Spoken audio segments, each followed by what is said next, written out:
Na primeira versão do nosso sistema de login, só um usuário conseguia logar na nossa aplicação.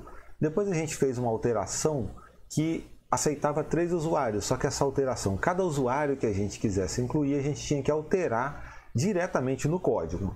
Agora a gente vai fazer uma nova alteração de forma que a gente inclua pelas páginas PHP usuários novos. Para isso a gente vai ter que dividir em alguns passos. O primeiro passo é refatorar o código, mantendo o funcionamento atual. Depois a gente vai criar o formulário de cadastro, implementar a página de ação de cadastro, implementar a persistência do cadastro. Vamos dividir em 4 vídeos. O primeiro vídeo que a gente vai, esse vídeo aqui, a gente vai refatorar o código, mantendo o funcionamento atual. A gente vai dividir em 2 partes esse refatoramento. Primeiro a gente vai dividir o arquivo entre controle, o arquivo de controle em 2 outros arquivos, usuário.php e credencial.php. E depois a gente vai mover o código das páginas de ação para dentro do controle. O código mais importante da página de ação a gente vai mover para dentro da página de controle. Vamos ver como fica. Nosso controle .php, ele estava com 2 classes aqui, usuário e credencial. Vamos ver como que o código está funcionando. A gente pode colocar Alice 123, consegue logar e logout. A gente tem que manter essa funcionalidade. Vamos fazer da seguinte forma. Vamos criar aqui um arquivo credencial.php. Nesse arquivo a gente vai colocar o código PHP,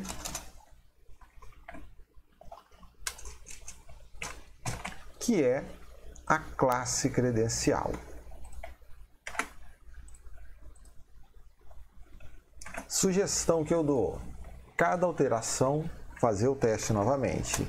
Então aqui a gente requer o arquivo credencial.php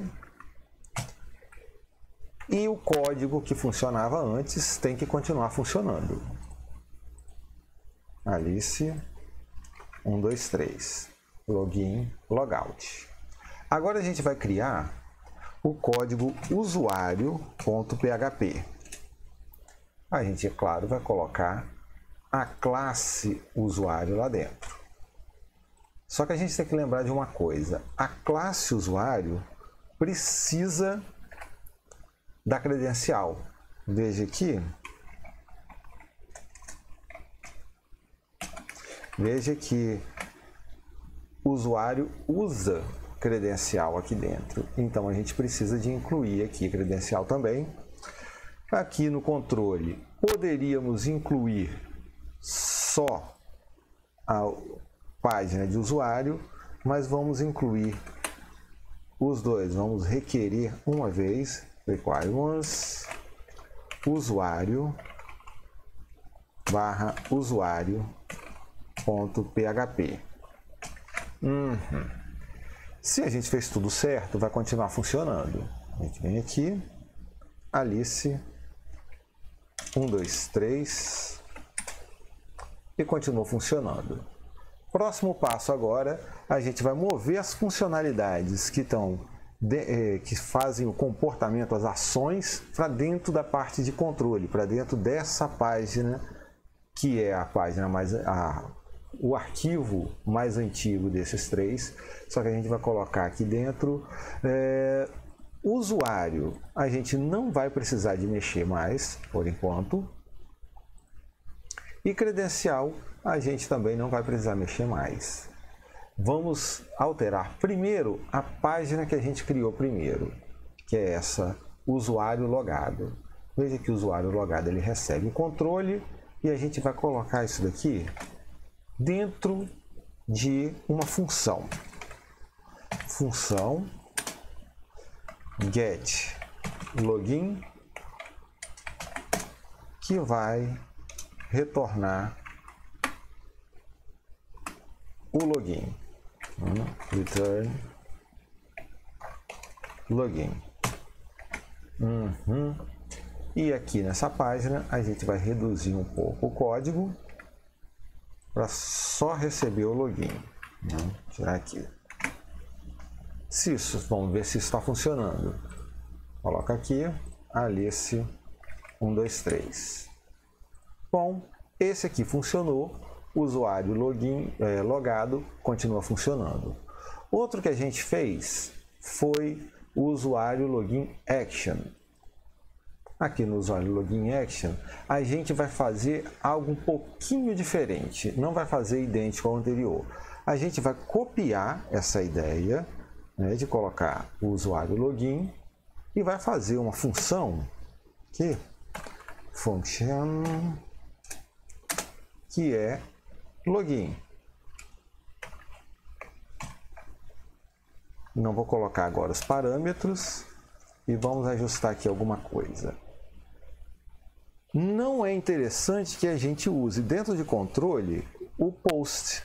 Seria melhor que nós tivéssemos aqui de entrada só uma variável login e uma variável senha. E a nossa interface login action continuasse lidando com as requisições post. Então aqui, ao invés de utilizar o post, a gente vai colocar login e senha.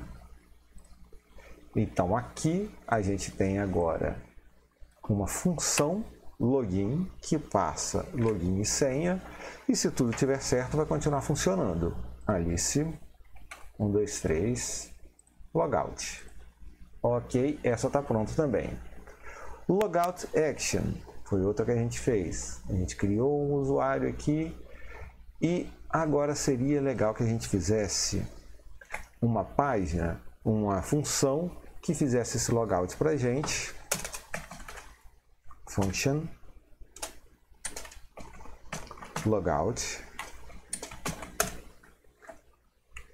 Vamos aqui criar o usuário,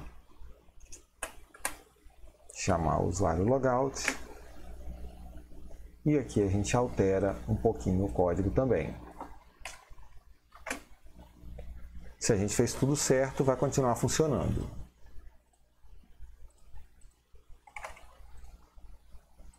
E continua fazendo o logout. Então, a gente tem que entender que algumas coisas no design, no desenvolvimento, no projeto, quando a gente vai construindo software, algumas coisas a gente tem que juntar, outras coisas a gente tem que separar. E de acordo que o sistema vai evoluindo, a gente vai alterando isso. Então a gente sempre tem que limpar o código antes da gente fazer uma próxima alteração. A gente tem que preparar o terreno para a próxima parte. Então, no próximo vídeo, a gente já vai criar o formulário de cadastro e alguns links para acelerar esse processo.